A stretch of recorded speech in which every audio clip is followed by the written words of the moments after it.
আসসালামু আলাইকুম প্রিয় দর্শক, অন্য মঞ্চের আলাপচারিতায় আপনাদের সকলকে স্বাগত জানাচ্ছি।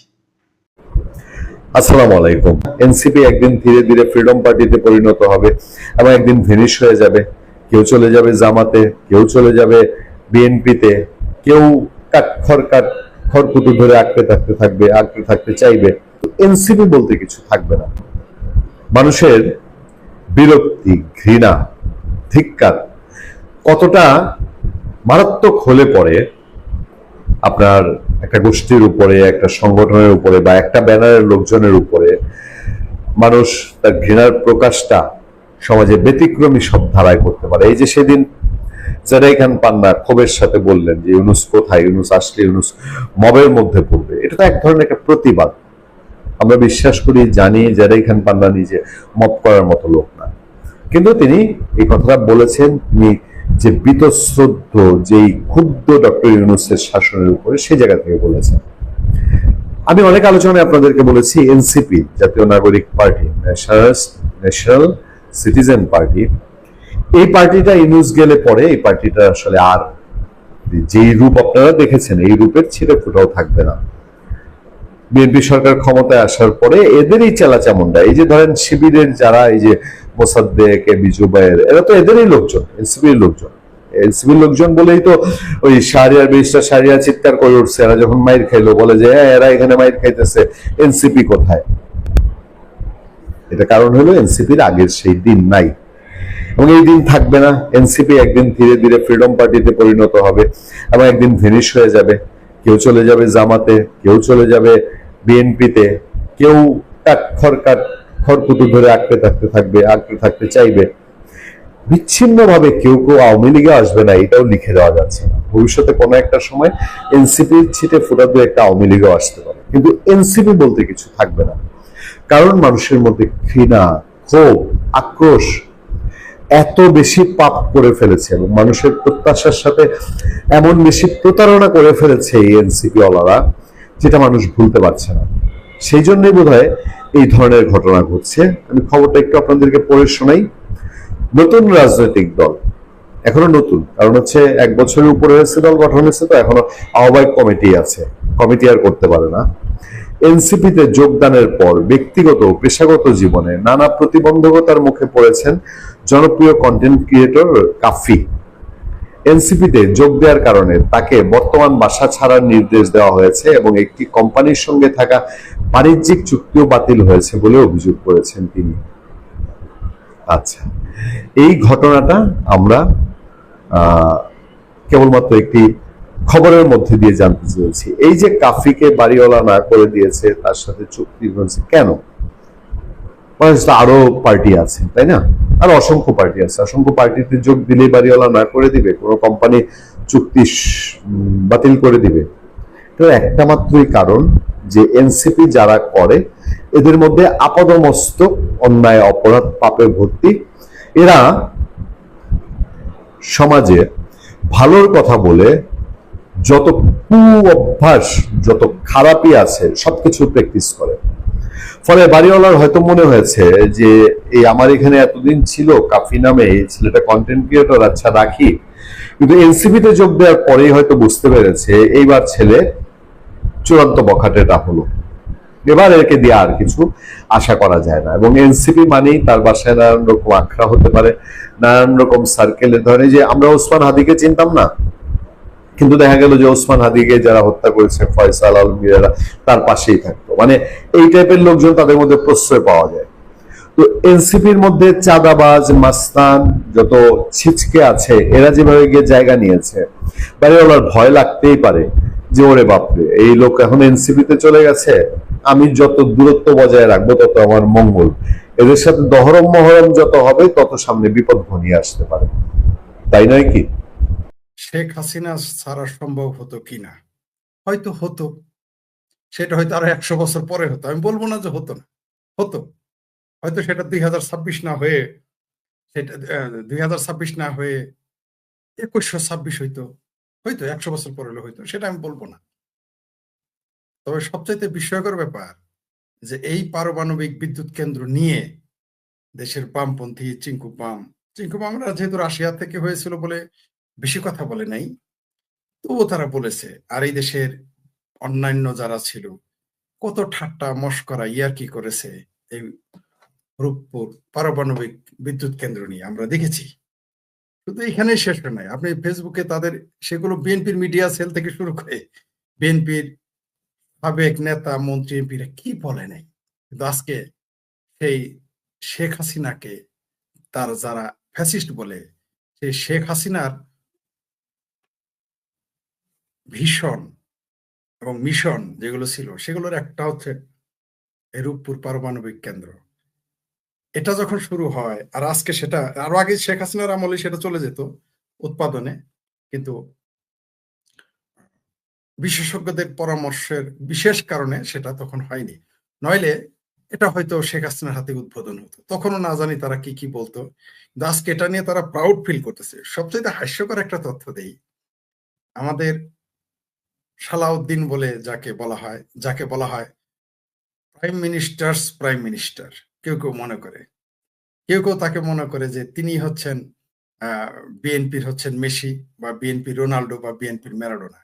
ভুল বলুক শুদ্ধ বলুক, সারা মাঠ তিনি একাই চষে বেড়াচ্ছেন, খেলে বেড়াচ্ছেন, সবকিছুতেই তিনি, সব জায়গাতেই তিনি, স্বাস্থ্য মন্ত্রণালয়ে তিনি, কৃষি মন্ত্রণালয়ে তিনি, আকাশেও তিনি, জমিনেও তিনি, পানির নিচেও তিনি, সব জায়গাতেই তিনি আর তিনি। অনেকটা তিনি মানে সেই মানে কি বলবো আর, বিধাতার মতো হয়ে গেছেন। সেই সালাউদ্দিন একটা অদ্ভুত কথা বলেছেন যে এই রূপপুর এই পারমাণবিক সূত্র নাকি জিয়াউর রহমান আবিষ্কার করেছে।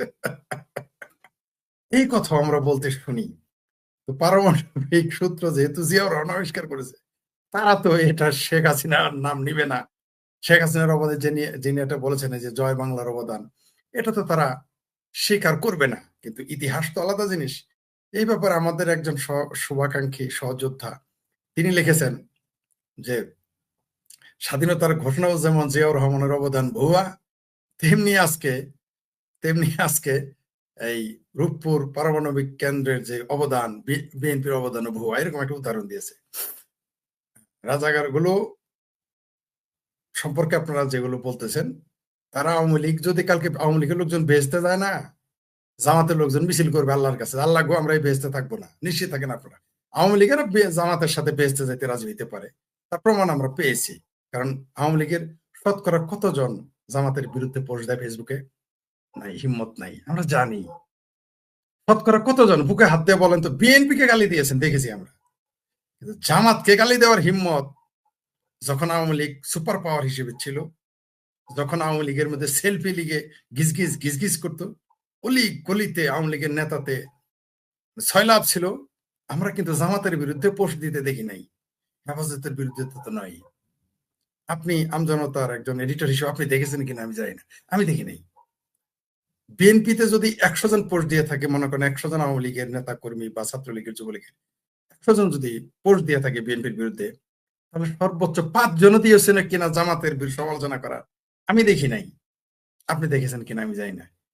কেন কেন বললাম? কারণ এটার উদাহরণ হলো আমাদের বীর মুক্তিযোদ্ধা সেক্টর কমান্ডার লিখিত দুই দিকেই বাঘা সিদ্দিকী, আমাদের বঙ্গবীর কাদের সিদ্দিকী বলেছিলেন যে জামাতের সাথে তিনি বেহেশতে যাবেন না। তাকে আমরা কিন্তু বেহেশতে তো দূরের কথা, বিয়ের দাওয়াত না, ইফতারির মঞ্চে দেখেছি। তো বিএনপি লোক কিন্তু আওয়ামী লীগের লোক, বিএনপি লোক তো যাবে, আওয়ামী লীগের লোক জামাতের সাথে জান্নাতে থাকতে চাইবে। কিন্তু জান্নাতে যদি আওয়ামী লীগের লোক যায়, জামাত সেখানে মিছিল করবে মওদুদীর নেতৃত্বে, সাইদির নেতৃত্বে, দেইলা রাজাকারের নেতৃত্বে, কাদের মোল্লা কসাইয়ের নেতৃত্বে, গোয়াজম, এই রাজাকার আল শামস, রাজাকার কুল শিরোমণি, গোলাম আজমের নেতৃত্বে, তারপরে যে কি বালিশটার একটা যারা নিয়োগী দিছে মিথ্যা কথা বলার জন্য শাহরিয়ার কেসকি বান্দির বলা, টাকলা ফুয়াদ মুয়াদ, এগুলা যারা আছে এই গ্রুপ, এবি পার্টির মঞ্জু ফঞ্জু যা আছে, এরা সবাই মিছিল করবে আল্লাহ গো আমরা বেহেশতে থাকবো না। কেন? কারণ এখানে বঙ্গবন্ধু আছে। কেন বেহেশতে থাকবে না? যে এখানে শেখ হাসিনা আছে। কেন বেহেশতে থাকবে না? এখানে আওয়ামী লীগ আছে। আর আমি যদি ভুলে বেহেশতে যাই, তাহলে তো জামাত পুরো বেহেশতে বয়কট করে দিবে। মার্শাল্লাহ, আল্লাহরে বলবো আল্লাহ আমরা বেহেশতে বয়কট করলাম, শেখ ফরিদ কেন বেহেশতে? এটা তারা করবে। এটা বলার কি কারণ আশা করি আপনারা বুঝতে পারছেন। তো বিএনপির যেমন তেমন আওয়ামী লীগের কোনো ভালো কাজ জামাত মেনে নিবে না, তারা সেটা স্বীকার করবে না, করতে পারে না। আপনি দেখেন 560টা মসজিদ বানিয়েছে আওয়ামী লীগ, তারপরে আওয়ামী লীগ হিন্দুর দল, তারপরে আওয়ামী লীগ ভালা না, তারপরেও আওয়ামী লীগ ভারতের দালাল।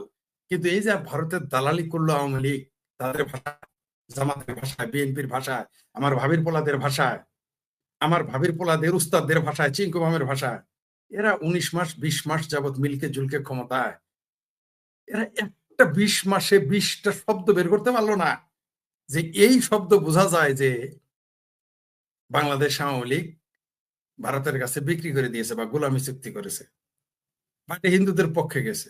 আমরা পেলাম না। কিন্তু আমেরিকার সাথে চুক্তি এরকম করেছে যে শুয়োরের গোস্ত আনার চুক্তি করেছে, গিদরের গোস্ত। চরমনায়ের পীরের ভাষায়, আমার ভাষায় না, 98% মুসলমানের দেশ, আমার ভাষায় না। আবার বললেন না ভাই হিন্দুরা আবার রাগ করে সংখ্যা কম বলে, ভাই আপনার 2% বললেন কেন হিন্দু? আরে ভাই আমি বলছি নাকি, সামরা নাই পীর, চরমনায়ের পীর বলেছে যে 98% তৌহিদি জনতার দেশ, মুসলমানের দেশ, যদি এর মধ্যে লামা যাইবি আছে, সিয়া সুন্নি আছে, তাও তারা বলছে 98% মুসলমানের দেশে এখন গিদরের মাংস আনলে আর সমস্যা নাই। কিন্তু শেখ হাসিনা 560 মসজিদ বানাইলো, তাদের ভালো লাগে না। তো এরা কোনোদিনই মেনে নিবে না, এরা মসজিদের কথা মেনে নিতে পারে না। তো এরা কি মেনে নিবে? এরা বিতর্ক করে, না না না, বঙ্গবন্ধু কাকরাইল মসজিদের জন্য কিছুই করে নাই, বঙ্গবন্ধু ইসলামিক ফাউন্ডেশনের জন্য কিছুই করে নাই। এরা বলে আচ্ছা যাই, তখন আমাদের জন্ম হয় নাই, জানি না। কিন্তু এই যে 560 মসজিদ বানাইলো আমাদের চোখের সামনে আওয়ামী লীগের সরকার, শেখ হাসিনার সরকার, শেখ হাসিনার জোট সরকার, সিংকু বামেরা শেখ হাসিনার সারাদিন গালি দিল, মৌলবাদ প্রতিষ্ঠিত করতেছে। এখন সে এগুলো তো আমাদের চোখে দেখা, এগুলোই অস্বীকার করে। রূপপুর পারমাণবিক বিদ্যুৎ কেন্দ্র তো অস্বীকার করবেই, করতেই পারে তারা। তবে আপনি একটা শিরোনাম দিয়েছেন সুন্দর, যে দুঃসাহসিক। শেখ হাসিনা আসলেই দুঃসাহসী। দুঃসাহসী না হলে রাশিয়ার সাথে চুক্তি করে পারমাণবিক কেন্দ্র, বিদ্যুৎ কেন্দ্র করতো না। অনেকেই শুধু মনে করে যে যে চায়নার সাথে সম্পর্কের কারণে সরকার পড়ে গেছে আওয়ামী লীগের, বা দুর্নীতি করার জন্য পড়ে গেছে, বা ভারতের সাথে সুসম্পর্ক বলে পড়ে গেছে। একটা কথা কিন্তু বলে না, সেটা হলো রাশিয়ার সাথেও আওয়ামী লীগ সরকার, জোট সরকারের একটি চমৎকার বন্ড, একটা টাই, একটা সুন্দর সম্পর্ক ছিল। এটাও অনেক দেশের পছন্দ হয়নি। আপনার মনে থাকার কথা, ইমরান খান অযাচিত মানে মানে বিনা দাওয়াতে রাশিয়া চলে গিয়েছিল, আপনার মনে থাকার কথা, পাকিস্তানের প্রধানমন্ত্রী আচানক রাশিয়ায় গিয়ে হাজির, মস্কোতে গিয়ে হাজির। তারপরে কিন্তু সে সরকার পড়ে গেছে। এটা হয়তো অনেকেরই খেয়াল নাই, মনে করিয়ে দিলাম। শেখ হাসিনা এই যে এত উন্নয়ন, শুধু তাদের অনেকেরই দৃষ্টিকটু হয়ে দাঁড়ায় নাই। কারণ একটা সাধারণ দেশ থেকে, দরিদ্র দেশ থেকে আমরা, আমাদের দেশে দুর্ভিক্ষ চলে যাবে, আমাদের দেশে বেকারত্ব কমে যাবে, আমাদের দেশে এত বড় বড় টানেল হবে, এরকম চোখ ধাঁধানো মেট্রো রেল হবে, চোখ ধাঁধানো পদ্মা ব্রিজ হবে, এই দেশের মানুষেরই অনেকেরই চোখ টাটাইছে, পছন্দ নেই। আর এত সুন্দর একটা জিনিস যেটা আপনি দেখালেন, রূপপুরে ইউরেনিয়াম যে লোডিং শুরু হয়ে গেল, এবং পারমাণবিক বিদ্যুতের পথে আমাদের বাংলাদেশ, তো এটা কেন সহ্য করতে পারবে? অনেক দেশেরও সহ্য হয় নাই, এমনকি এই উন্নয়ন এই দেশের অনেক মানুষ এবং রাজনৈতিক দলেরও সহ্য হয় নাই। এই জন্য তিনি দুঃসাহসী, যে তিনি অনেকের দেশের সাথে চোখ রেখে তিনি এই রূপপুর পারমাণবিক বিদ্যুৎ কেন্দ্রটা করেছিলেন। এটাও কিন্তু তার জন্য কাল হয়ে দাঁড়িয়েছে। যারা, আমিও বলি মাঝে মধ্যে, যে মৌলবাদীদের সাথে আপোষ করার জন্য আওয়ামী লীগের পতন ঘটেছে, আওয়ামী লীগকে সবল মেরেছে, এটা সত্য। কিন্তু তার চেয়েও বড় সত্য, রূপপুর, এই যে একটা কথা আছে না, যে আপনা মাংসে হরিণা বৈরী, গরিবের মেয়া, গরিবের বউ যদি সুন্দরী হয়, তাহলে কিন্তু বিপদ আপদ বেশি আসে ধনীদের চাইতে। তো শেখ হাসিনা সাধারণ একটি, মানে কিছু কেবল দারিদ্র মুক্ত একটি দেশ, সেই দেশটাকে এত উপরে নিয়ে যাচ্ছিলেন, অনেক রাষ্ট্রের পছন্দ হয় নাই। তার জন্য এটাও একটা কারণ তাকে উচ্ছেদ করা। আপনি সঠিক শিরোনাম দিয়েছেন, যে শেখ হাসিনার দুঃসাহসে পারমাণবিক যুগে বাংলাদেশ। যদিও আজকে তার নাম কেউ নিতে চাচ্ছে না, তাকে ফ্যাসিস্ট বলতেছে, কিন্তু আমরা দেখতে পাচ্ছি তিনি ফ্যাসিস্ট না, তিনি আর্টিস্ট।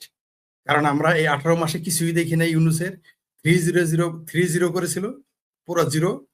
আবার তার আমাদের জাতীয় ভাইয়া, আমাদের কার্ড রহমান, তিনি এসে, কার্ড রহমান নাম আমি দেই নাই, কারণ সবকিছু তার আমি দেই না, আমার অনেক নাম, ভাবির পোলা, ময়মনসিংহে পাউরুটি ইত্যাদি ইত্যাদি, তারপর চিঙ্গু মামা, এগুলো নাকি প্রচার হয়, দুষ্ট লোকেরা বলে। তো কার্ড রহমান আমি নাম দেন, এটা রোকেয়া প্রাসি দিয়েছেন, রোকেয়া আপাই নামটা দিয়েছেন যে কার্ড রহমান। তো কার্ড রহমানের যে এত নাম ভূমিকা আসতেছে আমরা দেখতেছি, এইভাবে যদি চলতে থাকে কিছুদিনের মধ্যে তাকে লাল কার্ডও দেখানো হবে। 2018 সালে প্রধানমন্ত্রী শেখ হাসিনা রূপকল্প 2100 অনুমোদন দেন। সেটা ছিল ডেল্টা প্ল্যান 2100। এই রূপকল্পে ছিল বাংলাদেশে যত আপনার জলবায়ুজনিত বা জলবায়ু পরিবর্তনজনিত সমস্যা আছে, সেচের সমস্যা, পানির সমস্যা, বন্যার সমস্যা, খরার সমস্যা এবং সমুদ্রের যে আপনার সমুদ্র পৃষ্ঠের যে উচ্চতা বেড়ে যাচ্ছে বঙ্গোপসাগরে এবং তার মাধ্যমে লবণাক্ততা ছড়ানো কিংবা বাংলাদেশের দক্ষিণাঞ্চল ডুবে যাওয়া, এই যে সম্ভাবনাগুলোর কথা বলা হচ্ছিল গত 50-60 বছর ধরে, এই সবগুলো সমস্যা সমাধান করা, অর্থাৎ 2100 সাল নাগাদ এই প্রকল্প বাস্তবায়ন করে এবং এটার জন্য নেদারল্যান্ড সরকারের সাথে বিশেষ সহযোগিতারও ব্যবস্থা করা হয়। বাস্তবায়ন করে বাংলাদেশে জলবায়ু পরিবর্তনজনিত যত ধরনের সমস্যা হতে পারে সব ধরনের সমস্যা থেকে বাংলাদেশকে সুরক্ষা দেওয়ার জন্য এই রূপকল্প তিনি অনুমোদন করেছিলেন এবং এটার উপর উনি যথেষ্ট কাজ করেছেন। আজকে বাংলাদেশের কত মানুষ এই রূপকল্প 2100 কথা জানে আমি জানি না, কিন্তু আপনারা যারা জানেন তারা কি কখনো চিন্তা করে দেখেছেন যে বাংলাদেশের জন্য যে মহিলা হয়তো আর 10 বছর বাঁচবে, 15 বছর বাঁচবে, সেই মহিলা আপনার 100 বছরের একটা পরিকল্পনা গ্রহণ করেছে, অত্যন্ত বৈজ্ঞানিক, অত্যন্ত সুচিন্তিত, যার মাধ্যমে এই বাংলাদেশ সুরক্ষা পাবে এই বর্তমান বিশ্বের সবচেয়ে বড় সমস্যাগুলোর মধ্যে যেটাকে চিহ্নিত করা হয় সেই জলবায়ু পরিবর্তনজনিত সমস্যা থেকে। আজকের আমি এই ভিডিওটাতে থাম্বনেইলে আপনি পড়বেন যে শেখ হাসিনা শতবর্ষের ভীষণারী। হ্যাঁ, এই ধরনের শিরোনামে আপনার কাছে মনে হতে পারে যে এটা একটা ক্লিশে বা অতিরঞ্জিত, একটু হাস্যকর, কিন্তু শেখ হাসিনার কর্ম যদি আপনি বিশ্লেষণ করেন তখন আপনি কিন্তু এটাকে শুধু আপনার কাছে একটা যথোপযুক্ত শিরোনামই মনে হবে না। আপনি যদি সত্যি বিবেকবান মানুষ হন, আপনি যদি দেশপ্রেমিক মানুষ হন, আপনি যদি মানুষকে ভালোবাসেন, আপনি যদি মানুষকে নিয়ে চিন্তা করেন, তাহলে বুঝবেন যে আমি যে শিরোনামটি আজকে এই থাম্বনেইলে দিয়েছি এই ভিডিওর, যে শেখ হাসিনা শতবর্ষের ভীষণারী, এটা আপনার কাছে কম মনে হবে। 2010 সালে প্রধানমন্ত্রী শেখ হাসিনা রূপপুর পারমাণবিক বিদ্যুৎ প্রকল্পটা অনুমোদন করেন। এই প্রকল্প অনুমোদন করার পরে এটা 2017 সালে এটার কাজ শেষ হয়। এখন এই গত 28 এপ্রিল, অর্থাৎ গতকাল নাকি আজকে 28 এপ্রিল,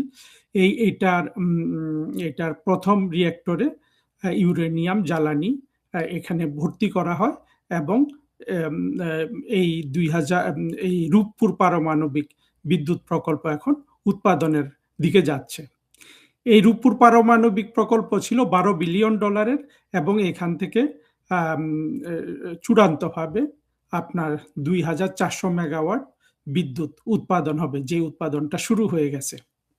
চিন্তা করুন, প্রধানমন্ত্রী শেখ হাসিনার যে কোনো ভালো কাজের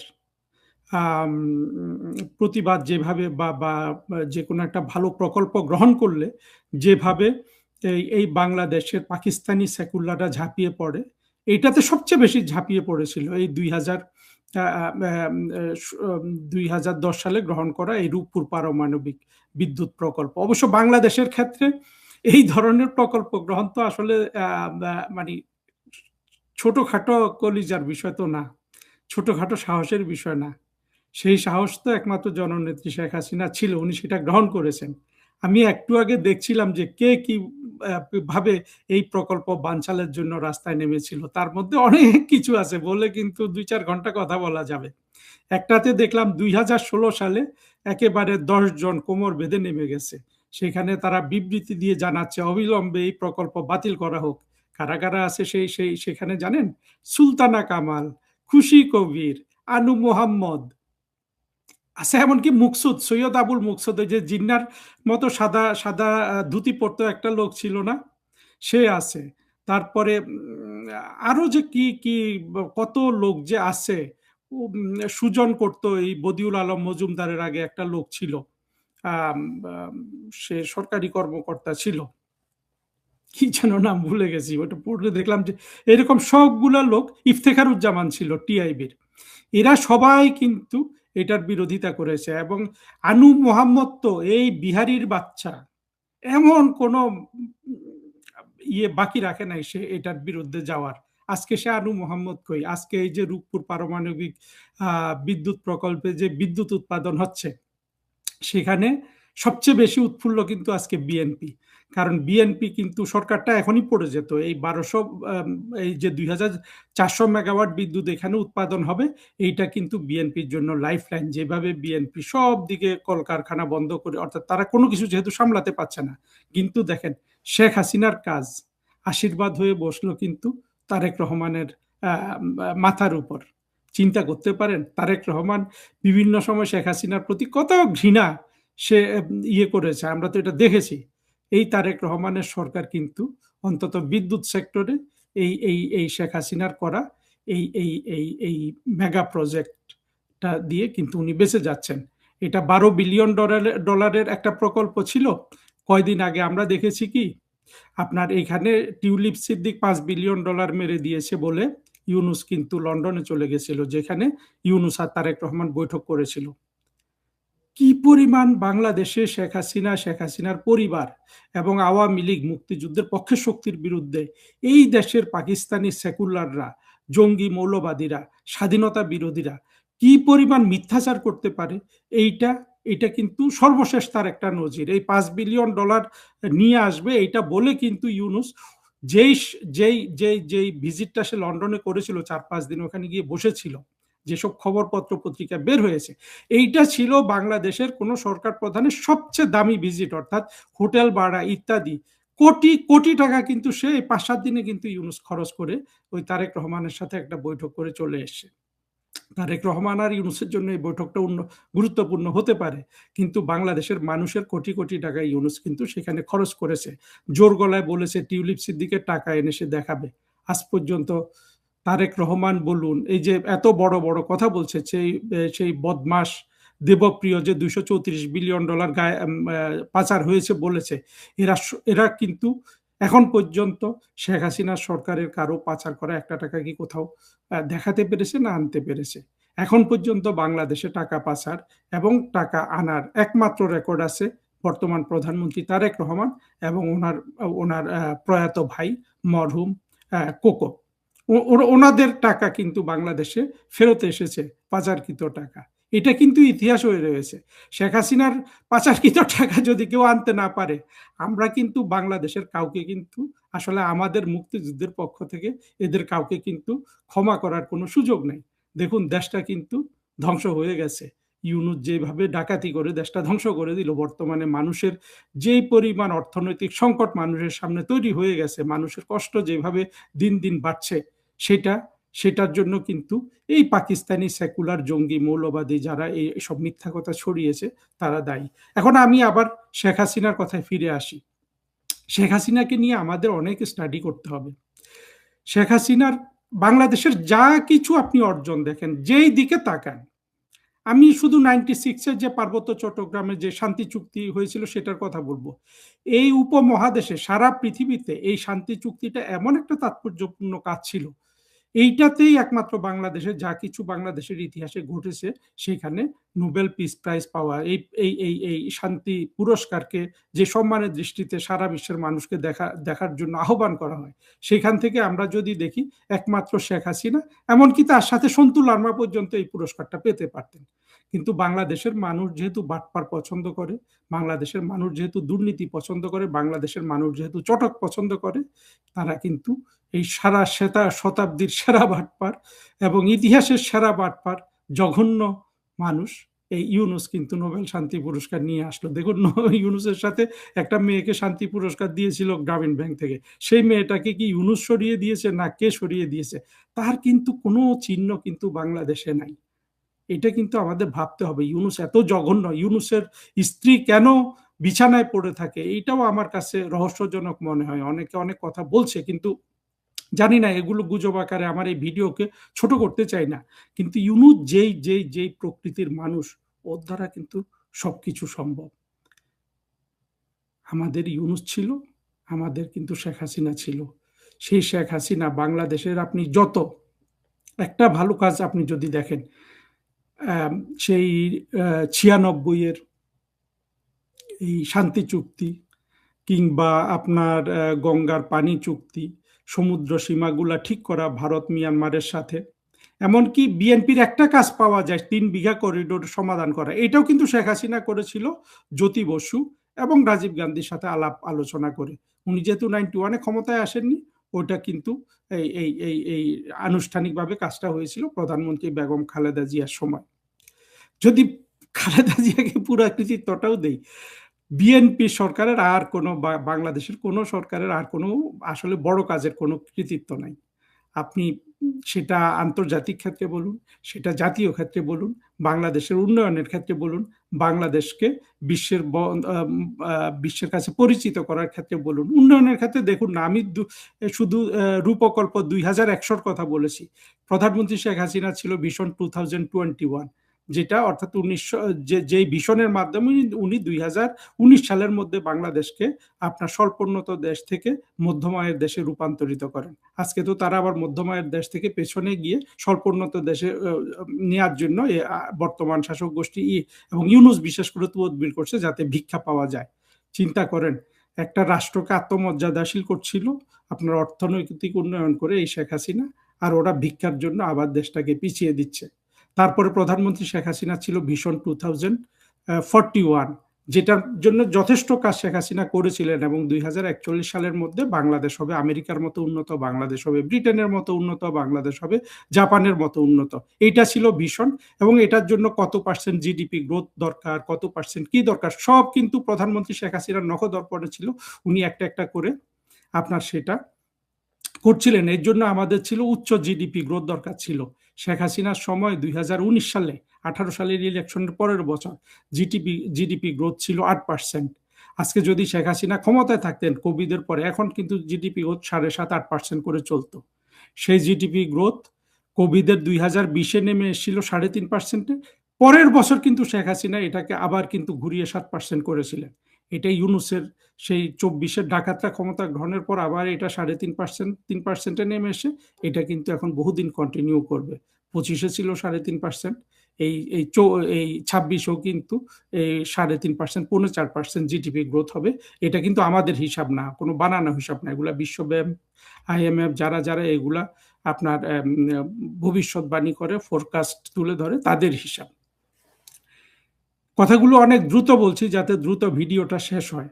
আপনারা কিন্তু একটু জিনিসগুলো তুলনা করে দেখবেন যে বাংলাদেশের এখন, আমি যদি প্রধানমন্ত্রী শেখ হাসিনাকে, আমি যদি বাংলাদেশ যারা 1975 সালে বঙ্গবন্ধুর হত্যাকাণ্ডের পর অন্যান্য কোনো নেতার সাথে তুলনা করি, কিভাবে আমি তুলনাটা করব?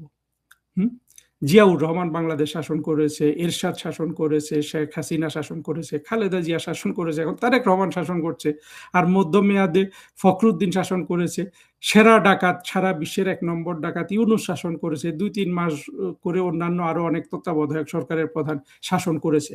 আমি যদি এদের সাথে শেখ হাসিনার তুলনাটা করি, এটা আমাকে লজ্জায় ফেলে দিবে, আপনাকেও লজ্জায় ফেলে দিবে। আপনি যদি অন্যদের অবদান, এদের অবদানকে আপনি দেখেন। দেখুন, ভারতবর্ষের যে সঙ্গীত জগতে আপনি যান, সঙ্গীত জগতে যদি আপনি মনে করেন যে ভারতবর্ষ তো না, ইন্ডিয়ান সাবকন্টিনেন্টই নেন, এখানে যদি আপনি গায়ক গায়িকাদের তুলনা করেন, আপনি লতা মঙ্গেশকরকে আপনি যদি 1 নাম্বার ধরেন, আসলে এই 2 থেকে 99 পর্যন্ত বা 100 পর্যন্ত আর কাউকে পাওয়া যায় না। লতা মঙ্গেশকর এত উপরে। তারপরে 101 থেকে আপনি যে কাউকে দিতে পারেন, আশা ভোসলেকে দিতে পারেন, মোহাম্মদ রফিকে দিতে পারেন, আপনি যাকে চান আর কি, মান্না দেকে দিতে পারেন, আপনার পাকিস্তানের মেহেদী হাসানকে দিতে পারেন, যদি উনি পাকিস্তানি কিন্তু অরিজিনালি উনি ভারতের রাজস্থানের মানুষ। এইভাবে অর্থাৎ ভারত উপমহাদেশে আপনি যদি গায়ক গায়িকাদের তুলনা করেন, লতা মঙ্গেশকর যদি 1 নম্বরে থাকে, আর দেখবেন যে 99 জন কেউ নাই মাঝখানে, অর্থাৎ এরপরে যিনি আসবেন তার থেকে লতা মঙ্গেশকরের এত বড় পার্থক্য যে আপনি অন্তত 99টা পোস্ট খালি রেখে পরে যেতে হবে। সেইভাবে যদি আপনি বসান, অর্থাৎ 1 নম্বরে লতা মঙ্গেশকরকে বসিয়ে 2 নম্বরে যদি আশা ভোসলে বা রফি বা মান্না দে, যাকে ইচ্ছা, মেহেদী হাসানকে আপনি বসান, তাহলে তুলনাটা আপনার লতা মঙ্গেশকরের প্রতি জাস্টিফিকেশনটা হয় আর কি। তেমনি আপনি দেখুন আমাদের যদি বাঙালিদের বিশ্ব সাহিত্যে কন্ট্রিবিউশন বা সাহিত্যে কন্ট্রিবিউশন যদি দেখেন, আপনি যদি রবীন্দ্রনাথকে ১ নম্বর করেন, রবীন্দ্রনাথকে ১ নম্বর করলে আপনার কিন্তু ২ থেকে ৯৯ পর্যন্ত আর কোনো পদ ওইখানে খালি রেখে এবার ১০১ নাম্বারে আপনি যদি নজরুল ইসলাম বলুন বা শরৎচন্দ্র বলুন, বঙ্কিমচন্দ্র বলুন, যে কাউকে আপনার মন মতো বসান যে ইনি ২ নম্বর হতে পারে, তাহলে রবীন্দ্রনাথের প্রতি কিঞ্চিত আপনি জাস্টিস করলেন। বাকি এই পোস্টগুলোতে আপনি যদি ১ নাম্বারে রবীন্দ্রনাথকে রেখে ২ নাম্বারে যদি একজনকে বসিয়ে দেন, মানে ওই পার্থক্যটা বোঝা যাবে না রবীন্দ্রনাথের থেকে যাকে আপনি ২ নাম্বারে বসাবেন। এদের ২ জনের সৃষ্টির যে কি তফাৎ সেটা কিন্তু বোঝা যাবে না। তেমনি আপনি যদি শেখ হাসিনাকে বাংলাদেশের ১ নাম্বার শাসক বলেন এই ১৯৭৬ সাল থেকে বা ১৯৭৫ সাল থেকে, তাহলে কিন্তু আপনি ২ থেকে ৯৯ পর্যন্ত শেখ হাসিনার পাশে বসানোর কাউকে আপনি পাবেন না। তারপরে আপনি ১০১ নাম্বারে চাইলে খালেদা জিয়াকে দিতে পারেন, এরশাদকে দিতে পারেন, তারেক রহমানকে দিতে পারেন, বা যাকে আপনার পছন্দ আপনি দিতে পারেন, জিয়াউর রহমানকে দিতে পারেন। কিন্তু এই ২ থেকে ৯৯ এই পোস্টগুলা খালি রেখে কিন্তু শেখ হাসিনা সম্পর্কে আমাদের চিন্তা করতে হবে। এটা আমি আপনার কাছে মনে হবে যে আমি বানিয়ে বলছি, কিন্তু শেখ হাসিনার কন্ট্রিবিউশন গুলো আপনি যদি অন্যান্যদের কন্ট্রিবিউশন অলমোস্ট জিরো, সবার কন্ট্রিবিউশন, মানে day to day routine work করা ছাড়া দেশের উন্নতি, জাতির উন্নতি এগুলা করার ক্ষেত্রে শেখ হাসিনার যে অবদান, বাকিদের অবদান হলো শুধু day to day routine work, অর্থাৎ রাষ্ট্রটাকে স্থবির করে ফেলা। বর্তমানে এই রাষ্ট্র স্থবির হয়ে আছে। শেখ হাসিনাকে আপনি কি দিয়ে কার সাথে তুলনা করবেন? সেই তুলনা বাংলাদেশে সম্ভব নয়। কেন সেনাবাহিনীর উপর নিষেধাজ্ঞা আসছে? সেনাবাহিনীর উপর নিষেধাজ্ঞা বলতে শুধুমাত্র যে বাংলাদেশ সেনাবাহিনী তা না, সেনা, নৌ, বিমান এবং পুলিশ সবগুলোর উপরেই আন্তর্জাতিকভাবে একটা নিষেধাজ্ঞার চক্রান্ত চলছে। তো সেটা কেন চলছে, কিভাবে চলছে, কি হইতে পারে, ডটগুলো মিলিয়ে দিচ্ছি। বাকিটা আপনাদের চিন্তা, চেতনা, অভিজ্ঞতা দিয়ে মিলিয়ে দেখবেন যে আমার কথাগুলো সত্য হচ্ছে কি না বা সত্য হওয়ার সম্ভাবনা কতটুকু। আপনারা সকলেই জানেন যে বাংলাদেশ পুলিশ অলরেডি একটা লেটার দিয়েছে বিভিন্ন জায়গায় যে জঙ্গি হামলা ঘটতে পারে। গতকাল বা গত পরশু আবার সমস্ত বিমানবন্দর রেড অ্যালার্ট জারি করেছে, দেশে ৮টি বিমানবন্দরে যে জঙ্গি হামলা হইতে পারে। হ্যাঁ, আজকে আবার আপনার তারেক জিয়ার যে তথ্য উপদেষ্টা বা কসা জাহিদ নামে যাকে পরিচিত, ডক্টর জাহিদ, তিনি বলেছেন যে দেশে জঙ্গি আছে। আর ঠিক আমাদের স্বরাষ্ট্রমন্ত্রী বললেন যে দেশে জঙ্গি আছে, তবে ওরা নিষ্ক্রিয়। মানে জঙ্গি নিষ্ক্রিয়। একজন বলছেন জঙ্গি আছে, একজন বলছেন জঙ্গি নিষ্ক্রিয়। তো জঙ্গিরা কি নিষ্ক্রিয় থাকে নাকি সক্রিয় থাকে সেটা বুঝতে আমার মনে হয় কোনো রকেট সায়েন্সের দরকার হয় না। আর জঙ্গি নাই এইটা যেমন বলতে পারবে না, জঙ্গি তৎপরতাও নাই সেটাও আপনি বলতে পারবেন না। আমাদের দেশে জঙ্গি আছে, যেমন হরকতুল জিয়াদ আছে, জেএমবি আছে, লস্কর-ই তৈয়বা আছে, জয়শি মোহাম্মদ আছে, হিজবুত তাহরির আছে, এছাড়াও আরো অনেক ধরনের জঙ্গি সংগঠন আছে, ছোট ছোট ছোট অনেক জঙ্গি সংগঠন আছে। এইসব জঙ্গি সংগঠনের বিভিন্ন নেতাও আছে। তো এখন বিএনপি যেটা বলতে চায় সেটা হচ্ছে যে ভাই এই জঙ্গি নাটক আওয়ামী লীগ করেছে। তো আমার প্রশ্ন হচ্ছে, জঙ্গি নাটক যদি আওয়ামী লীগ করে, তো ২০০১ থেকে ২০০৩ সাল পর্যন্ত বিএনপি এবং খালেদা জিয়াও বলেছিল জঙ্গি নাই, দেশে কোনো জঙ্গি নাই। কিন্তু এরপরেই ২০০৪, ৫, ৬ ওনারা এই যে সাবেক এক জঙ্গি নেতা আব্দুর রহমান, আপনাদের সকলের মনে আছে, বাংলা ভাই, ওনাদের কথা মনে আছে, এদের কারা ধরেছিলেন? শায়েখ আব্দুর রহমানকে কার আমলে ধরা হয়েছিল? বাংলা ভাই কার আমলে? সারা বাংলাদেশে একসাথে ৫০০ জায়গায় বোমা বিস্ফোরণ কার আমলে হয়েছিল? কাদের আমলে কোর্টে বোমা বিস্ফোরণে বিচারপতি নিহত হয়েছিল যদি জঙ্গি নাই থাকতেন?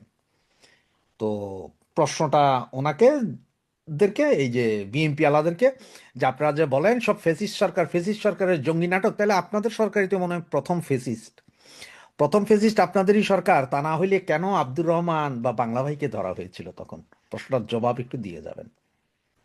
এছাড়া আপনারা জানেন কিছুদিন আগে মামুনুল হক, মানে কিছুদিন আগে কোথায়, এই ২ বছরের ভিতরে মামুনুল হক তিনি 8 জন প্রতিনিধি নিয়ে আফগানিস্তানের তালেবানদের সাথে বৈঠক করে এসেছেন।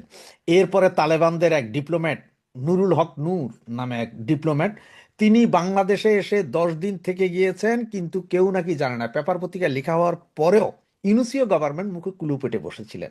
এটা আপনারা সকলেই জানেন। এই যে হাফিজ সাঈদের ডান হাত, লস্করে তৈয়বার সেকেন্ড ইন কমান্ড, তিনি বাংলাদেশে এসে সমস্ত বর্ডার এরিয়ায় ঘুরে গিয়েছিলেন, কক্সবাজার থেকে টেকনাফ পর্যন্ত, টেকনাফ থেকে তেঁতুলিয়া, রূপসা থেকে পাটুরিয়া, সমস্ত বর্ডার এলাকায় ঘুরে গিয়েছিলেন। এগুলো আপনারা জানেন। এবং এটাও জানেন যে ভারতে যখন গাড়ি বোমা বিস্ফোরণ হয়, তখন টঙ্গীর এক মাদ্রাসা থেকে রাতারাতি 200 ছাত্র, হুজুর, বৈরাগী সহ সব উধাও হয়ে গেছে, আজ পর্যন্ত কোনো খবর নাই। আর জঙ্গি নাই বলেন, এই জসিমউদ্দিন রহমানি, তিনিই তো কিছুদিন আগে, মানে তারেক ভাই আপনার গভর্নমেন্ট আসার আগে আপনার টিভি ইন্টারভিউতে বলেছিলেন যে ব্লগার বা অমুক তমুক এদেরকে হত্যা করার পেছনে ওনাদের হাত আছে এবং এটা জায়েজ আছে, এগুলো উনি বলছিলেন না। এই জসিমউদ্দিন রহমানি, জসিমুল হক বা জিয়াউল হক, এদেরকে ধরেন, এদেরকে ধরলেই কিন্তু জঙ্গি বেরিয়ে যাবে। এখন আসি কেন বলছিলাম যে নিষেধাজ্ঞা আসছে। দেন টিটিপি, যেটা কথা বলা হচ্ছে, টিটিপির সাথতে বাংলাদেশ। টিটিপি কারা? টিটিপি হচ্ছে যে পাকিস্তানের জঙ্গি সংগঠন, যেটা পাকিস্তান সরকারের বিরুদ্ধে সংঘর্ষ করছে। হ্যাঁ, টিটিপিতে লোক বাংলাদেশ থেকে নিয়ে যাওয়া হচ্ছে, ওখানে যুদ্ধ করতে মারা গেছে, এইসব নিউজ আপনারা বেশ কিছুদিন ধরে দেখছেন, আগেও দেখেছেন। বাঙালি মারা গেছে টিটিপির হয়ে যুদ্ধ করতে গিয়ে।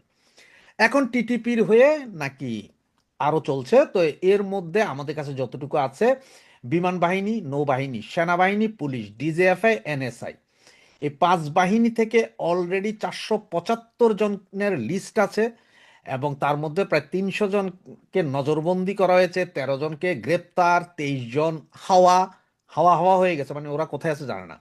এবং এরা সব এরোনট ইঞ্জিনিয়ার, মানে বিমান বাহিনীর প্রশিক্ষিত, বিমান পরিচালনা করতে পারে, বিমান চালাইতে পারে, এই ধরনের লোকজন নাকি বেরিয়েছে যারা পলাতক। আপনাদের নির্ঘাত একটু মনে আছে, কিছুদিন আগেই একটা প্রশিক্ষণ বিমান পড়েছিল ঢাকার একটা স্কুলে, অনেকগুলো ছাত্রছাত্রী। সেটাকে আপনারা কিভাবে বলবেন যে জঙ্গি নয়, জঙ্গি কর্মকাণ্ড নয়? কেন আজকে দেশে 8টা বিমানবন্দরে রেড অ্যালার্ট জারি করা হয়েছে? কেন রেলওয়ে স্টেশন থেকে শুরু করে সংসদ ভবন, অমুক তমুক সব জায়গায় রেড অ্যালার্ট জারি করা হয়? কেন বলা হয় যে রূপপুর পারমাণবিক বিদ্যুৎ কেন্দ্রও হয়তো আক্রমণ হইতে পারে? এগুলো সব একটু মিলান, সব চিন্তা করেন। এটা আমার কথা না, এটা পুলিশের কথা। পুলিশ যেই গোয়েন্দা প্রতিবেদন দিয়েছে সেটা আপনারা সকলেই জানেন এবং দেখেছেন। গতকালকে সম্ভবত এখনই সময় একটা টিভি, আজকে অবশ্য কালের কণ্ঠ থেকে শুরু করে বিজনেস স্ট্যান্ডার্ড, প্রথম আলো, সবাই দিয়েছে, এক রিক্সাম্যান ড্রাইভার ডেলিভারি দিতে না পারে একটা ছোট্ট প্যাকেট, সেটাকে কেটে করেছে যে কিছু আছে কিনা, যখনই সেটা খুললো, খোলার পরে বিস্ফোরণে তিনি আহত। তো এইটা তো হয়তো সিমটম। এই ধরনের হয়তো কুরিয়ার সার্ভিসের মাধ্যমে বড় বড় প্যাকেট পাঠানো হবে, কোথাও পাঠানো হবে, ধরেন স্কুল, কলেজ, মাদ্রাসা বা সরকারি অফিস, আদালতে, সেখানে নেওয়া হবে, বা কোনো একটা cartoon station, bus station, railway station বা বিমানবন্দরে কোথাও এক কোনায় পড়ে আছে, আপনি জানেন না। আমরা বাঙালি তো অতি উৎসাহী, যাইয়া বাস কাইটা খুলে দেখলাম যে শালা কার কার্টুন না কার কার্টুন ফালায় রাখছে, একটু খুললে দেখি, খুলে দেখতে যাই ব্লাস্ট হইলো, শত শত লোক মারা গেল। হইতে পারে না। কেন বলছি যে এই নিষেধাজ্ঞা আসবে, তার কারণ কি দেখেন। টিটিপি কথা আগেই বলেছি আপনার, টিটিপি হচ্ছে যে আপনার পাকিস্তানের জঙ্গি সংগঠন, যারা পাকিস্তান সরকারের বিরুদ্ধে লাগছে। আর আমাদের দেশে যে টিটিপির জঙ্গি আছে এবং টিটিপির রিক্রুটমেন্ট হচ্ছে, এই দিয়েছে কারা? পাকিস্তানের গোয়েন্দা সংস্থা। এটা একদম সরাসরিভাবে আমেরিকার একটা চাল হইতে পারে। তার কারণটা কি বলি এখন। হামে রুগী মারা যাচ্ছে, এগুলো নিয়ে যখন সারা বাংলাদেশের মানুষ চিল্লাচিল্লি করছে, সরকার চুপ। এরপরে এই চুক্তি, আমেরিকার সাথে এই চুক্তি নিয়েও যখন কথাবার্তা সারা দেশের মানুষ বলছে, তখন সরকার চুপ। চুপ হয়ে আছে বুদ্ধিজীবীরাও, কেউ কথা বলছে না। এগুলো নিয়ে দেশের জনগণ যাতে খেপা না যায়, দেশের জনগণকে অন্যদিকে দৃষ্টি সরানোর জন্য হইতে পারে যে এই টিটিপি আছে। আর এই জিনিস দেখাইতে পারলেই তাদের সেই ব্যর্থ রাষ্ট্র পরিণত করা। তার মানে জাতিসংঘের শান্তিরক্ষী মিশনে বাংলাদেশের যেসব সেনা গোয়েন্দা কর্মকর্তারা যায়, পুলিশ যায়, তাদের উপর একটা নিষেধাজ্ঞা আসবে যে তোমার দেশে এত জঙ্গি, তোমার দেশে জঙ্গি ধরা হয়, তোমার দেশের সেনাবাহিনী, নৌবাহিনী, বিমান বাহিনী, পুলিশের ভিতরে জঙ্গি ধরা হয়, তুমি কিভাবে আরেক দেশে যে জঙ্গি নিধন করবা? সুতরাং তোমার যাইতে হবে না বাবা, তুমি তোমার দেশ সামলাও, তুমি একটা ব্যর্থ রাষ্ট্র, তুমি রাষ্ট্রই ব্যর্থ, তোমার দেশের লোক নিয়ে কই থেকে যাবো? আপনি দেখছেন শান্তিরক্ষী বাহিনীতে আফগানিস্তান, সিরিয়া, ইরাক, ইরান এখান থেকে কোনো সেনা নিতে নেয় না, তার কারণ হচ্ছে ওরা ব্যর্থ রাষ্ট্র। সুতরাং আমাদের বাংলাদেশটাকে টোটাল ব্যর্থ রাষ্ট্র করার জন্য এই সামরিক বাহিনীর ভেতরে একটা অংশ আছে যারা জঙ্গি তৎপরতা চালায় এবং এমন একটা পরিস্থিতি সৃষ্টি করছে যাতে একটা নিষেধাজ্ঞা চলে আসে এবং যে কোনো মুহূর্তে নিষেধাজ্ঞাটা আসতে পারে। আর সেই নিষেধাজ্ঞা আসলে এটা ব্যর্থ রাষ্ট্রে পরিণত হবে, এরপরে আমেরিকান ডিপ স্টেট সহ পাইকারা যা যা করার তাই করতে পারবে। আপনার আফগানিস্তানে সেই লোকের মৃতদেহ হয়তো দেখেছেন, কিভাবে খালে পাওয়া গেল, ওনারা কারা? আজকে এক ভারতীয় মহিলাকে হত্যা করা হইলো, রাস্তায় পিটে মারা হইলো বাংলাদেশে, ঢাকায়। এরা কারা? সবকিছু মিলান, সবকিছু বোঝেন, বোঝার পরে হয়তো বুঝতে পারবেন যে আসলে কেন বলছি যে একটা নিষেধাজ্ঞার পায়তারা চলছে বাংলাদেশের উপরে, সামরিক বাহিনীর উপরে, বাংলাদেশের উপরে সামরিক বাহিনীর উপরে আন্তর্জাতিক জাতিসংঘের একটা নিষেধাজ্ঞা চড়াইয়ে দেওয়ার প্ল্যান আগে ছিল, পারে নাই, বিভিন্ন সময়ে চেষ্টা করেছে, পারে নাই, তবে এবার সফল হবে। তার কারণ হচ্ছে যে এবার ঠিক বাংলাদেশ সামরিক বাহিনী বা বাংলাদেশের গোয়েন্দা সংস্থা আইএসআই এর, পাকিস্তান ইন্টেলিজেন্স ব্রাঞ্চের বড়ি অলরেডি গিলা শুরু করেছেন। ওনারা পাকিস্তান ইন্টেলিজেন্স সার্ভিসের গোয়েন্দা রিপোর্টে টিটিপি আছে বলছেন, কিন্তু আমি বলবো বাংলাদেশে টিটিপি থাক না থাক, হয়তো অল্প বিস্তর থাকতে পারে, তবে এরা আমাদের সংসদ ভবন বা কোথাও হামলা করবে না। যদি হামলা করেই বাংলাদেশের যেসব আছে জঙ্গি সংগঠন, হরকতুল জিহাদ, জেএমবি, তারপরে জয়সি মোহাম্মদের যা আছে, হিজবুত তাহিরির, এরা করতে পারে। আর এইগুলোরে ধরার জন্য জসিমউদ্দিন রহমানিকে ধরেন, জিয়াউল হক সাহেবকে ধরেন, ওনাদেরকে ধরেন, হাফিজ সাঈদের সেকেন্ড ইন কমান্ড যারা এসেছিলেন, যারা তাদের সাথে বৈঠক করেছেন তাদেরকে ধরেন, শামসুল হক, মামুনুল হককে ধরেন যিনি আফগানিস্তান গিয়েছিলেন এবং আফগানিস্তানে বৈঠক করেছেন, এদেরকে ধরেন, সঠিক বেরিয়ে আসবে। তো আজকের ভিডিওটা আজকে এই পর্যন্তই। ভালো থাকবেন, সুস্থ থাকবেন, সাবধানে থাকবেন, কোথাও কোনো বক্স দেখলে, কার্টুন দেখলে খুলতে দেবেন না। জয় বাংলা। বাংলাদেশের পাবনার ঈশ্বরদীতে পদ্মা নদীর তীরে অবস্থিত রূপপুরকে আজ থেকে বিশ্বের মানুষ চিনবে বহুল আলোচিত পারমাণবিক বিদ্যুৎ কেন্দ্রের জন্য। রূপপুর পারমাণবিক বিদ্যুৎ কেন্দ্রের প্রথম ইউনিটে আনুষ্ঠানিকভাবে পারমাণবিক জ্বালানি বা ইউরেনিয়াম লোডিং শুরু হয়েছে, যা বাংলাদেশকে বিশ্বের 33তম পারমাণবিক বিদ্যুৎ উৎপাদনকারী দেশের তালিকায় অন্তর্ভুক্ত করেছে। বাংলাদেশের গণমাধ্যমগুলোর খবরে বলা হচ্ছে, এই অর্জন শুধুমাত্র একটি কারিগরি মাইলফলক নয়, বরং এটি একটি দীর্ঘস্থায়ী ভূ রাজনৈতিক ও অর্থনৈতিক সংগ্রামের ফসল। 1961 সালে যে স্বপ্নের বীজ বপন করা হয়েছিল তা পাকিস্তান আমলের অবহেলা, স্বাধীনতা পরবর্তী পুনর্গঠন এবং গত 1.5 দশকের রাজনৈতিক মেরুকরণ পেরিয়ে আজ বাস্তবায়নের পথে। অথচ রূপপুর পারমাণবিক বিদ্যুৎ কেন্দ্রের এই যাত্রাকে এখন যেভাবে গৌরব হিসেবে দেখানো হচ্ছে, কয়েক বছর ধরে এটিকে ঘিরে থাকা বিতর্ক, রাজনীতি এবং আন্তর্জাতিক শক্তির টানাপোড়েন ছিল বেশ গভীর। বিশেষ করে বিগত আওয়ামী লীগ সরকার আমলে শেখ হাসিনার ব্যক্তিগত ও রাজনৈতিক অগ্রাধিকার হিসেবে এই প্রকল্পটি যখন থেকে গতি পেয়েছিল, তখন থেকে এর বিরুদ্ধে বাংলাদেশের অনেক রথী মহারথী ছিল মাঠে। এমনকি যে বিএনপি সরকার 28 এপ্রিল ইউরেনিয়াম লোডিং অনুষ্ঠান উদ্বোধন করলো, সেই বিএনপি বছর 3 আগে এটাকে অপ্রয়োজনীয় প্রকল্প বলেছিল। আর ইউনূসের সরকার এটাতে শেখ হাসিনার পরিবারের দুর্নীতি খুঁজতে গিয়ে বিষয়টাকে লন্ডন পর্যন্ত নিয়ে গিয়েছিল। শেষমেশ রাশিয়ার কড়া আপত্তিতে পিছু হটেছিল তারা। তবে আশ্চর্যজনকভাবে এখন সেই উচ্চকণ্ঠ সমালোচকদের মধ্যে এক ধরনের কৌশলগত নীরবতা লক্ষ্য করা যাচ্ছে। প্রশ্ন হলো, এই নীরবতা কি প্রকল্পের অনিবার্যতার স্বীকৃতি, নাকি পরিবর্তিত রাজনৈতিক পরিস্থিতির ফসল? একই সাথে রাশিয়ার সহায়তায় এই প্রকল্প বাস্তবায়নের ক্ষেত্রে মার্কিন যুক্তরাষ্ট্রের নেপথ্য ভূমিকা এবং তাদের দীর্ঘমেয়াদী অসম্মতির বিষয়টি বাংলাদেশের ভূ রাজনৈতিক সমীকরণে নতুন মাত্রা যোগ করেছে। রূপপুর প্রকল্পের ইতিহাস ঘাটলে দেখা যায় এটি বাংলাদেশের স্বাধীন সত্তার সমান্তরালে বিকশিত একটি ধারণা। 1961 সালে তৎকালীন পূর্ব পাকিস্তানে একটি পারমাণবিক বিদ্যুৎ কেন্দ্র স্থাপনের প্রথম প্রস্তাব গৃহীত হয়। 1963 সালে 260 একর জমি অধিগ্রহণের মাধ্যমে রূপপুরকে উপযুক্ত স্থান হিসেবে নির্বাচন করা হয়। বেলজিয়াম এবং ফরাসি বিশেষজ্ঞদের সহায়তায় 1969 সাল নাগাদ 200 মেগাওয়াট ক্ষমতার একটি কেন্দ্র স্থাপনের পরিকল্পনা চূড়ান্ত হলেও তৎকালীন পশ্চিম পাকিস্তানি শাসকদের বৈষম্যমূলক নীতির কারণে তা আলোর মুখ দেখেনি।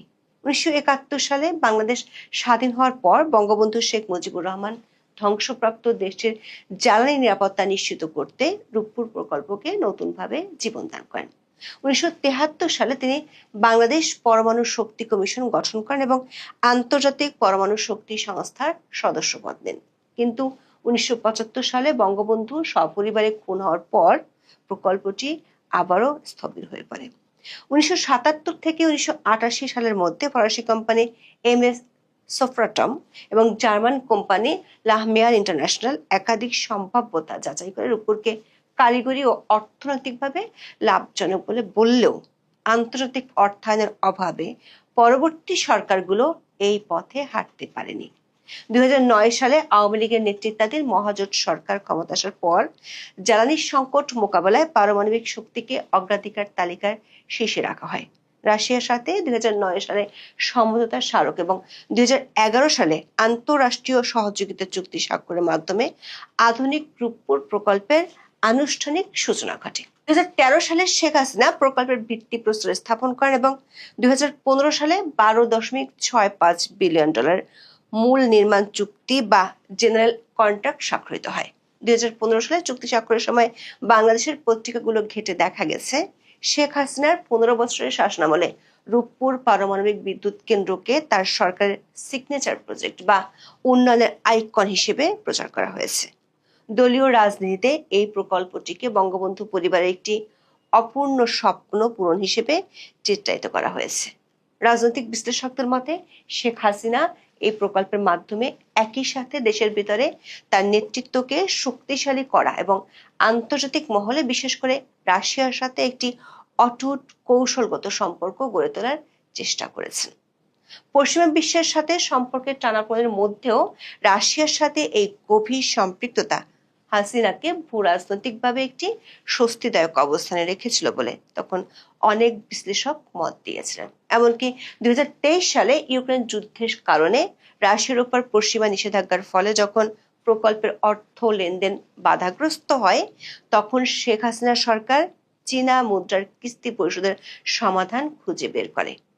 দর্শক, রূপপুর প্রকল্পকে কেন্দ্র করে দক্ষিণ এশিয়ার ভূ রাজনীতিতে এক ধরনের ছায়াযুদ্ধ লক্ষ্য করা গেছে। দীর্ঘদিনের প্রচলিত ধারণা এবং কূটনৈতিক সূত্রগুলোর মতে মার্কিন যুক্তরাষ্ট্র কখনোই চায়নি বাংলাদেশ রাশিয়ার প্রযুক্তিতে পারমাণবিক সক্ষমতা অর্জন করুক।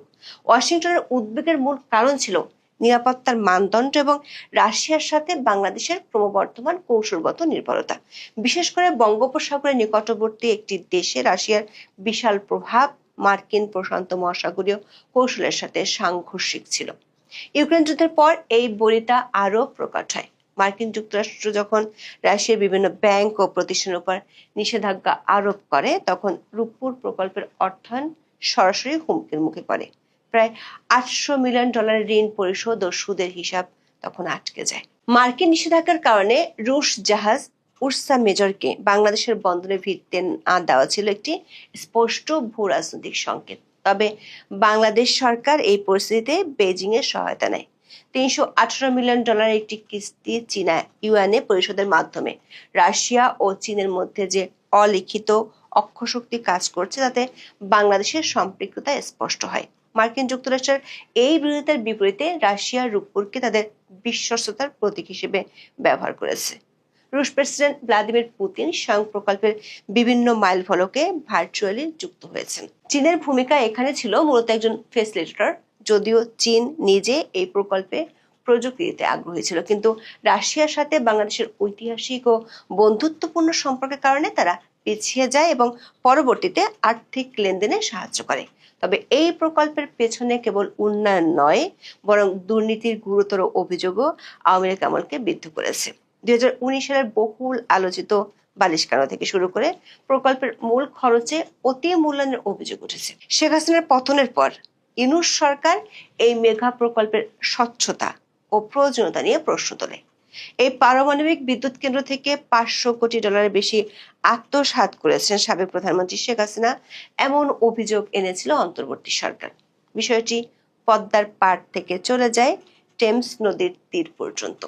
তখন দাবি করা হয় রূপপুর পারমাণবিক বিদ্যুৎ কেন্দ্র থেকে সাবেক প্রধানমন্ত্রী শেখ হাসিনা $500 কোটি বেশি আত্মসাৎ করেন। বলা হয় প্রকল্প বাস্তবায়নকারী সংস্থা রোসাট্রম মালয়েশিয়ার একটি ব্যাংকের মাধ্যমে শেখ হাসিনাকে এই অর্থ আত্মসাতের সুযোগ করে দেয়, যাতে মধ্যস্থতা করেন ছেলে সজীব ওয়াজেদ জয় ও ভাগ্নি টিউলিপ সিদ্দিক। যুক্তরাজ্যের ক্ষমতাসীন লেবার পার্টির মিনিস্টার টিউলিপ সিদ্দিককে জিজ্ঞাসাবাদ করে দেশটির মন্ত্রিসভা কার্যালয়ের প্রোপ্রাইটরি অ্যান্ড এথিক্স টিম। টিউলিপের বিরুদ্ধে অভিযোগ ওঠে তিনি 2013 সালে বাংলাদেশে বেশি অর্থ ব্যয়ে একটি নতুন পারমাণবিক বিদ্যুৎ কেন্দ্র নির্মাণের চুক্তিতে মধ্যস্থতা করেছিলেন। এই চুক্তি থেকে তিনি 3.9 বিলিয়ন পাউন্ড বা প্রায় 57,000 কোটি টাকা আত্মসাৎ করেছেন বলে দাবি করা হয়েছিল। অবশ্য কয়েকদিনের মধ্যে এথিক্স কমিটি এই অভিযোগের কোনো সত্যতা খুঁজে পায়নি। পুতিনের সাথে একটি ছবি ছিল এই অভিযোগের মূল ভিত্তি, যেটি করা হয়েছিল অন্তর্বর্তী সরকারের পক্ষ থেকে। অন্তর্বর্তী সরকার এমন অভিযোগ শুনে তখন তেলে বেগুনে জ্বলে উঠেছিল পুতিনের সরকার। রাশিয়ার রাষ্ট্রীয় পরমাণু শক্তি কর্পোরেশন রোসাট্রম বিবৃতি দিয়ে জানিয়ে দেয় এই প্রকল্পে কোনো দুর্নীতি হয়নি। রোসাট্রম তখন দুটি আলাদা বিবৃতি দিয়ে কত টাকা কাকে দেওয়া হয়েছে এবং এই প্রকল্পের পেছনে খরচ করা হয়েছিল সেই হিসেব তুলে ধরে। তারপরে দমে যায় ইউনূস সরকার, উল্টো রোসাট্রমের কাছে প্রকল্পের সময় বর্ণার আবেদনও করে। দর্শক, বাংলাদেশের গণমাধ্যমগুলো বলছে রূপপুর পারমাণবিক বিদ্যুৎ কেন্দ্রের প্রথম ইউনিটে জ্বালানি লোডিং এর মাধ্যমে কেন্দ্রটি কার্যত প্রাণ পেল। এর মধ্য দিয়ে পারমাণবিক শক্তি ব্যবহারকারী দেশের তালিকায় বিশ্বের 33তম দেশ হলো বাংলাদেশ। বিদ্যুৎ কেন্দ্রটির স্বাভাবিক আয়ুষ্কাল 60 বছর। এই সময় এখান থেকে পাওয়া যাবে নিরবিচ্ছিন্ন বিদ্যুৎ। তবে প্রয়োজনীয় মেরামত ও রক্ষণাবেক্ষণ সাপেক্ষে আরো 30 বছর পর্যন্ত কেন্দ্রটির আয়ু বাড়ানোর সুযোগ রয়েছে। কেন্দ্রটিতে একবার জ্বালানি লোড করার পর তা দিয়ে চলবে টানা 1.5 বছর। ফলে অন্যান্য বিদ্যুৎ কেন্দ্রের মতো তেল, গ্যাস কিংবা কয়লা কেনার কোনো ঝক্কি ঝামেলা নেই। 1.5 বছর পর 1/3 করে জ্বালানি পরিবর্তন করতে হবে। নির্মাণ চুক্তি অনুযায়ী 3 বছরে জ্বালানি সরবরাহ করবে রাশিয়া, অর্থাৎ এই সময় জ্বালানি আমদানি নিয়ে কোনো চিন্তা নেই। এরপর বাংলাদেশকে জ্বালানি তথা ইউরেনিয়াম আমদানি করতে হবে। তবে সেই জ্বালানি 2 বছর পর পর পরিবর্তন করলেই চলবে। দুটি ইউনিট মিলে কেন্দ্রটির মোট বিদ্যুৎ উৎপাদন সক্ষমতা 2400 মেগাওয়াট, যার প্রথম ইউনিটে জ্বালানি লোডিং হবে, দ্বিতীয় ইউনিটের কাজও চলছে পুরোদমে। পুরো বিদ্যুৎ কেন্দ্রটি চালু হলে দেশের শিল্প, কৃষি ও নগর জীবনে নতুন গতি আনবে। রূপপুর পারমাণবিক বিদ্যুৎ কেন্দ্রে রাশিয়ার উন্নত VPR-1200 প্রযুক্তি ব্যবহার করা হচ্ছে, যা জেনারেশন 3+ রিঅ্যাক্টর হিসেবে পরিচিত। এই প্রযুক্তির সবচেয়ে গুরুত্বপূর্ণ বৈশিষ্ট্য হলো এর ফুকুশিমা পরবর্তী নিরাপত্তা ব্যবস্থা। এখানে সক্রিয় এবং নিষ্ক্রিয় উভয় ধরনের নিরাপত্তা ব্যবস্থা আছে, যাতে বিদ্যুৎ সংযোগ বিচ্ছিন্ন হলো বা মানুষের ভুল সিদ্ধান্ত থাকলেও কেন্দ্রটি স্বয়ংক্রিয়ভাবে নিরাপদ থাকতে পারে। দর্শক, রূপপুর পারমাণবিক বিদ্যুৎ কেন্দ্রের যাত্রা অনুষ্ঠানটির নাম দেওয়া হয়েছে রূপপুর থেকে রূপান্তর। এই রূপান্তরের গল্পটি হলো বাংলাদেশের অনিশ্চয়তা থেকে সক্ষমতায় উত্তরণের এক জীবন্ত দলিল। 1961 সাল থেকে 2026 সাল পর্যন্ত এই দীর্ঘ সময়ে প্রকল্পটি অসংখ্যবার রাজনৈতিক প্রতিহিংসা ও ভূ রাজনৈতিক ষড়যন্ত্রের শিকার হয়েছে। বিগত আওয়ামী লীগ সরকার এটি শুরু করলেও আজ এটি কোনো নির্দিষ্ট দলের নয়, বরং পুরো রাষ্ট্রের সম্পদে পরিণত হয়েছে। মার্কিন যুক্তরাষ্ট্রের নেপথ্য বিরোধিতা এবং রাশিয়ার সাথে ক্রমবর্ধমান নির্ভরতা বাংলাদেশকে এক কঠিন কূটনৈতিক পথে নিয়ে এসেছে। বহু রাজনৈতিক গালগল্পের পরেও এটি সত্যি যে জাতীয় স্বার্থের প্রশ্নে রূপপুর মতো মেগা প্রকল্পের কোনো বিকল্প নেই। সমালোচকদের নীরবতা হয়তো সাময়িক, কিন্তু পারমাণবিক জ্বালানি লোডিং এর মাধ্যমে বাংলাদেশ যে নতুন উচ্চতায় পৌঁছেছে, সেখান থেকে ফিরে আসার পথ বন্ধ। ভবিষ্যতে রূপপুরের সাফল্য নির্ভর করবে এর দক্ষ ব্যবস্থাপনা এবং নিরাপত্তার কঠোর অনুসরণের উপর। রূপপুর কেবল একটি বিদ্যুৎ কেন্দ্র নয়, এটি বাংলাদেশের প্রযুক্তিগত আভিজাত্য এবং জ্বালানি সার্বভৌমত্বের প্রতীক হয়ে বেঁচে থাকবে। যেখানেই উন্নয়ন, যেখানেই মানুষের চাহিদা, সবখানেই শেখ হাসিনা। তার কোনো বিকল্প নেই। ভয়াবহ বিদ্যুৎ সংকটে অন্ধকার দূর করতে আবার শেখ হাসিনার আশ্রয় নিতে হচ্ছে। অর্থাৎ শেখ হাসিনার হাতে তৈরি করা রূপপুর পারমাণবিক বিদ্যুৎ কেন্দ্রে লোডিং শুরু হতে যাচ্ছে। এই সন্ধিক্ষণ যার সৃষ্টি, তিনি আর কেউ নন, বাংলাদেশের উন্নয়নের রোল মডেল যিনি পরিণত করেছিলেন, যাকে উন্নয়নের ম্যাজিশিয়ান বলা হয়, তিনি বঙ্গবন্ধু কন্যা শেখ হাসিনা। পারমাণবিক যুগে বাংলাদেশ প্রবেশ করছে। এই বিদ্যুৎ কেন্দ্র প্রস্তুতের সময়ে নানাভাবে বিএনপি এবং অন্যান্যরা প্রকাশ্যে বক্তব্য রেখে আতঙ্ক সৃষ্টি করেছিল, বিরোধিতা করেছিল। আজ শেখ হাসিনার দূরদর্শী, দূরদৃষ্টি সম্পন্ন মেগা প্রকল্প বাংলাদেশকে যে ভয়াবহ বিদ্যুৎ সংকটে অন্ধকারের ভিতরে ফেলেছে, তার থেকে উত্তরণের ব্যবস্থা করছে। যদিও শেখ হাসিনা শতভাগ বিদ্যুতায়িত করে এসেছিলেন বাংলাদেশকে, কিন্তু তা ধরে রাখার যোগ্যতাও শেখ হাসিনাকে যারা উচ্ছেদ করেছে তাদের ছিল না। রূপপুর পারমাণবিক বিদ্যুৎ উৎপাদন কেন্দ্র যখনই সেখানে তাকানো হবে, এই বিস্ময়কর সৃষ্টির ভিতরে প্রতিচ্ছবি ভেসে উঠবে বঙ্গবন্ধু কন্যা শেখ হাসিনার। অন্ধকারকে সরিয়ে আলো দিতেও শেখ হাসিনাকেই আজ প্রয়োজন, তার সৃষ্টিকে প্রয়োজন।